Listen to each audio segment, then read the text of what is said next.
On this episode of the 502 Review, we begin our journey into the Louisville hip-hop scene.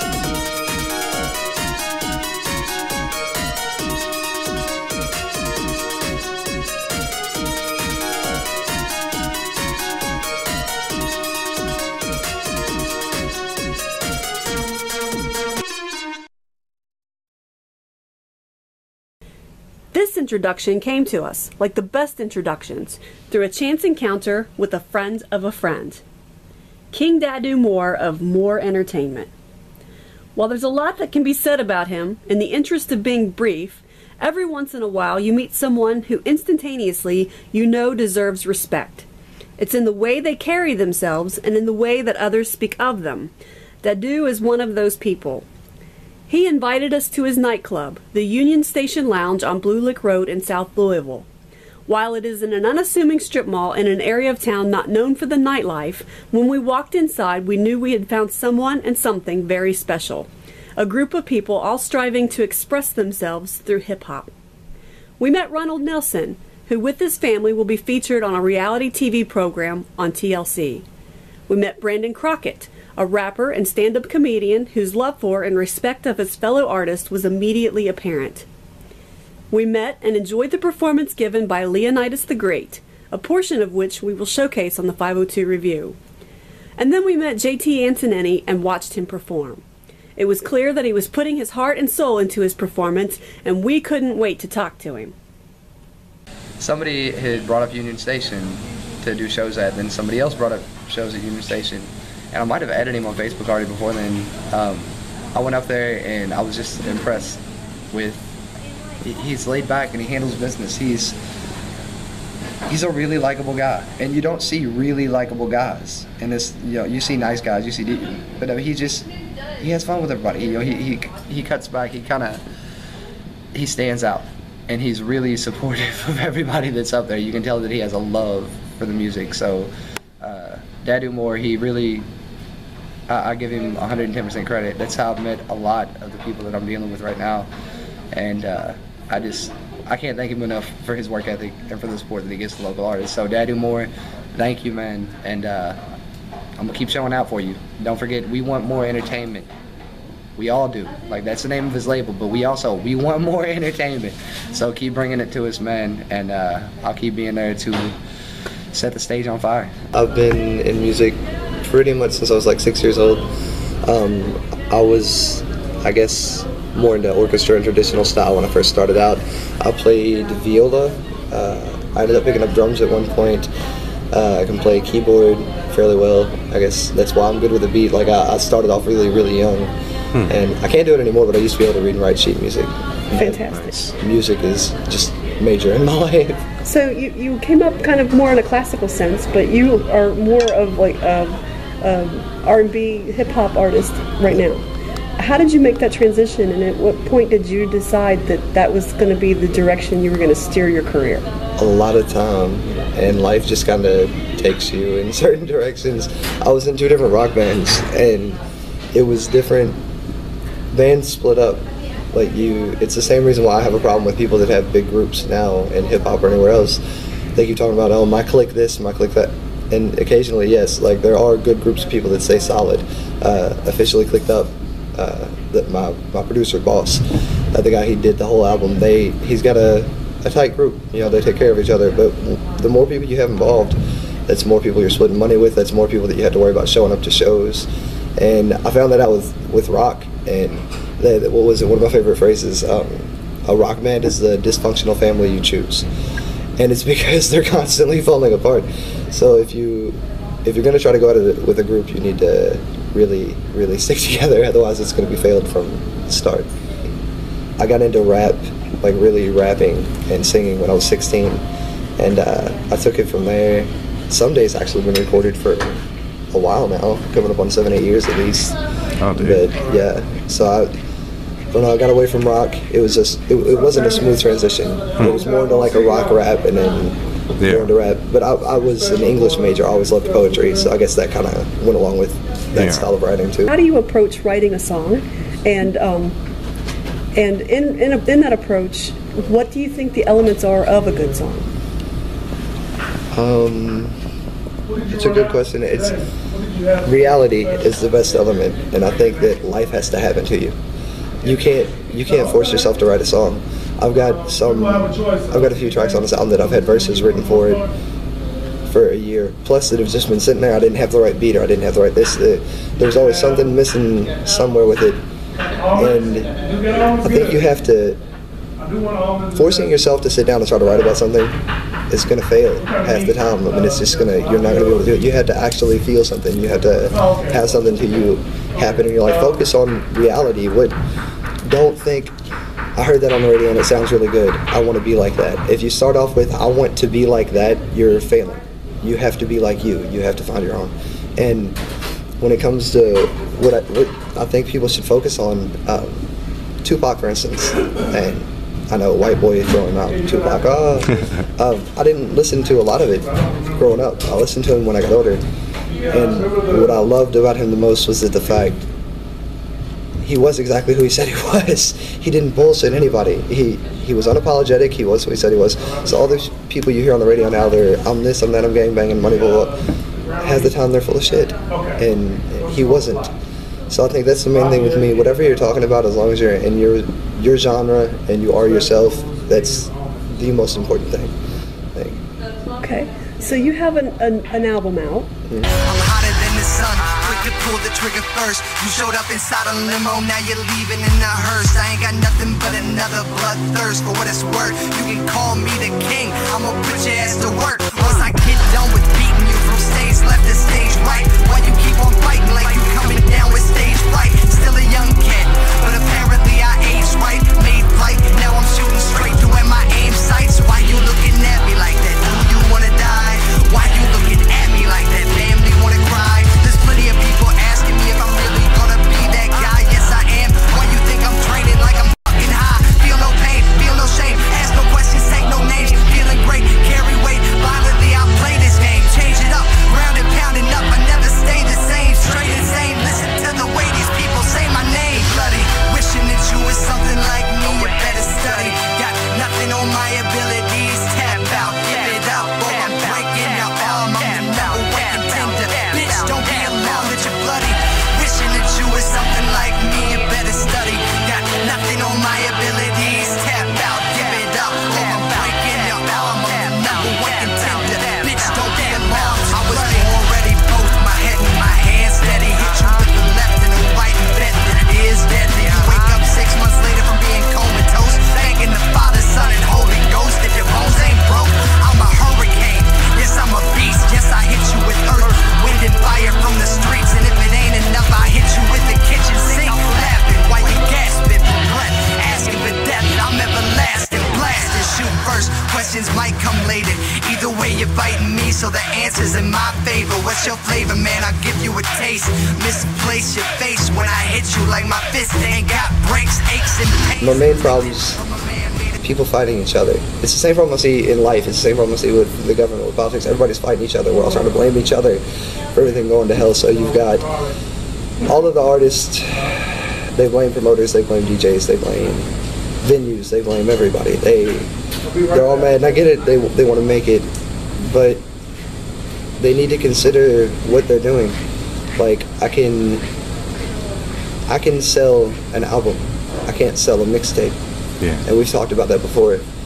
If you don't have anything people can take with them, they're not going to log onto the internet to listen to that song every week. You know, sometimes they just want to have a CD, or they want to have it on their iPhone. And that's kind of like with technology moving forward, like you were talking about before. It's people have got to change quick. And another thing is, we have to present ourselves as artists to the right venues in the right way. You know, there's crowds that say they can't get into this club on both sides, and I hate bringing race into it, but there's crowds on both sides. White people say they can't get into that club, black people say that they can't get into that club, but neither side seems to change much about themselves to adapt to the venue. It's like they expect the venues to change to them. The venue can't. The venue has their crowds. The venue, if they let you in and their people move out, there's no business. There's no money. You're asking them to self-sacrifice. And I'm not going to ask anybody to do that. So I kind of try to abstain from those arguments on both sides. I I think people need to stick with being original. Get away from mixtapes. They were a good thing for a while. People, when you first had YouTube and everything breaking out, you could make a mixtape and it would go live. Everybody would hear it. Now, it's not the same because you can put yourself on somebody else's beat, but now when they hear that beat and then they hear you talking, they just remember that beat. They remember it was that guy that was on it. It's not the same as it was, and you can't sell it. People can't keep it. It's not. It's technically not yours. And so talk to me a little bit about music in general and in this digital age.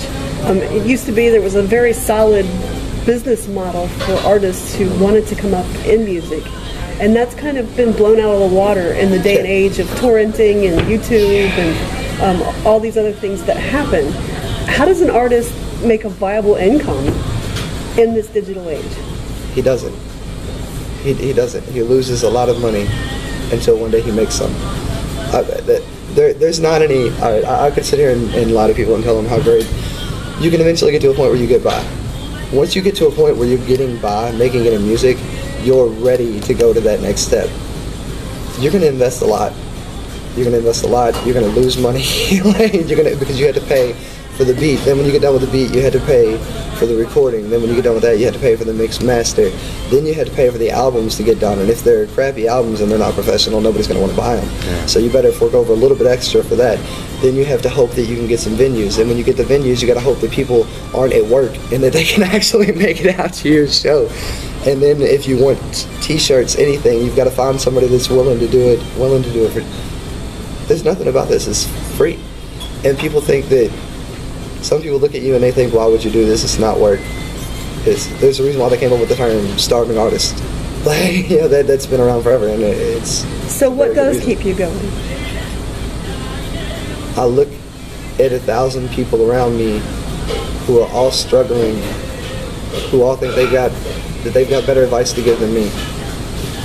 Somebody needs to do something. Like somebody, my family, friends, somebody's, we can all sit around bickering, and somebody has to tell a story. Somebody has to get people motivated. My motivation is really, I look at the struggle people go through and the feeling that they have of helplessness. Like they can't do it. There's nothing that can be done. I'm no better off. My life is not, it's not perfect. It's nothing. This is what I love to do. I enjoy it. And my motivation is seeing people that want something more, that want it badly, and they feel like there's not a way. I want to find a way. I want to show them. But I want success. Yeah. I want to be in control of things, and even aside from that, I want to take care of my family. I want to take care of my friends. But to throw that out there, I'm not selling my soul to anybody. If somebody's going to offer me some kind of a deal, it better be life-changing, and it better be simple. It's not going to be something where I'm going to be on tour for 2 years and you practically own me and I've got to do this and this and this and this and I only see my family for 3 weeks out of the year. That's not the life I want. I want to make good music. I want people to hear that music, and I want people to relate to it. I'm not in it for just money. I need money. You have to have it to survive. But I just want to be on stage. Honestly, that's the thing. I want to be on stage. I want to perform it, and I want to bring shows back to hip hop. Like when I made this album, I thought about Pink Floyd. Nice. That was what I wanted, something that you press play and that's it. You sit there and you listen to it from beginning to end. You don't just go, oh, that was a really good track. Check out this other guy. Yeah. It's like an experience. Exactly. Damn, you looking fine. I'm just trying to get your legs to the ceiling, get you feeling like you're dealing with the villain when we chillin'. I be stealing clothes, you just looking at me like I'm silly though, really though. You trying to get up in this video, going through the city, getting shitty on some 50. Nobody but you was with me, we got money on the brain. I ain't playing what I'm saying, that I'm trying to lay claim. Honey, you're looking at me saying, honey, you insane. Leaving in you over, really fast and slower. Believe me when I told you, you're looking at a soldier, getting so much exposure, showing the world I'm colder. Leaning back my shoulder when I get back to the road where the curtains are closed. Now you lost your clothes. Nobody knows that I can turn you to a pro. They can listen to your heart, but they can't listen to your soul. They try to tear us both apart, but we just laugh and let it go. So if you don't know why I don't really want you to leave, body like a bottle, drinking up, you're looking like a damn supermodel. If you don't leave, then I won't. I got nowhere else.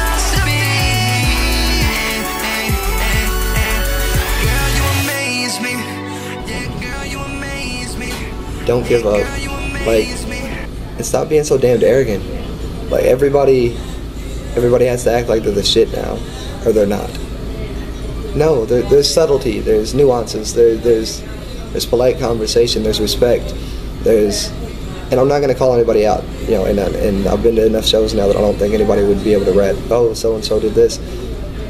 Don't show up late to your own shows. Don't forget your lyrics. And if you want to revive music, come at it 110%. Hip-hop doesn't have sound checks in the local level. They do at big shows, I know, that they don't do it here most of the time. They don't show up early. That we had guys show up to some shows with CDs that didn't work. They didn't double check them before they got there. You want the crowds there, you want people to show up, but it's still a part-time job for a lot of people. And I know it's hard, I know the money's not there, but you're talking to somebody that's in a house with cockroaches, so you can piss off. Like, I can't respect anybody that doesn't want that. That if they don't want it, if they're not going to show up, I'm showing up to shows, I don't have a ride home some nights. I don't care. I'm going to be there. I'm going to perform, like, because this is what I want to do.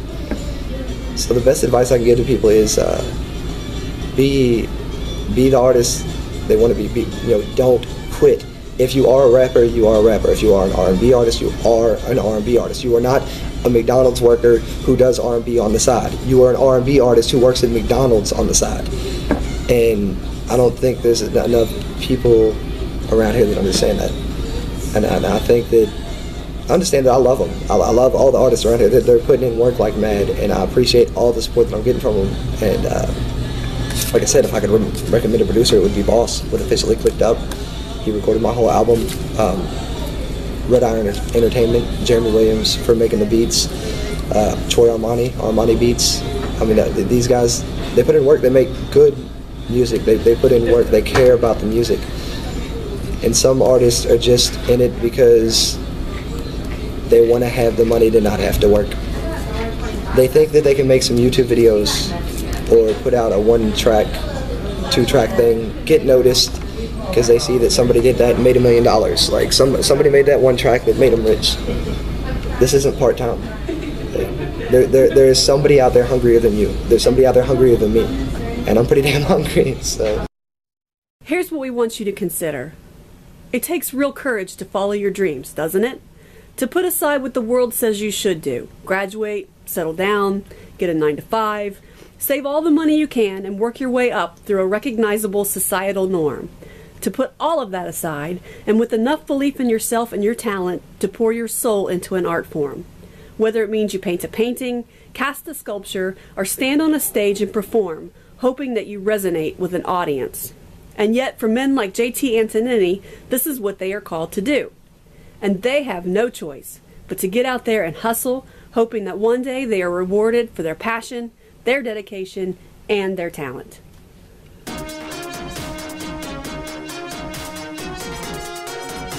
Life is like a book with a fickle plot. You've got to turn every page whether you like it or not. Wheels are rolling, your wheels are rolling. What's his famous crime? Tobacco juice upon his chin and a twinkle in his eye. Outside Revue, inside the city and out. About our home, it's mixed up. Pretty hard to live. What about on the inside? What about how a friend died? Oh, it's so hard to my life is moving at full throttle. I'm giving up, there's no tomorrow. Me and all my empty bottles. So landed, when the album dropped, tornadoes, hurricanes, monsoon, just gonna do damage. I'm trying to make the moon dance. It's now time to cruise a blue planet. Cruise with my boots, 6-inch Timberland boots. Damn it, trying to leave my mark as you view the blue planet.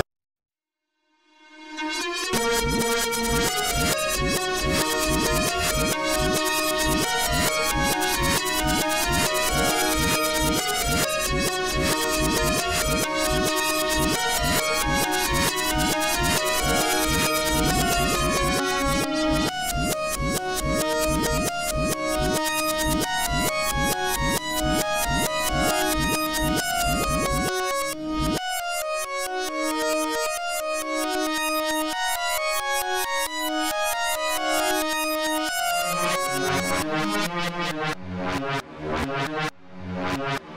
back.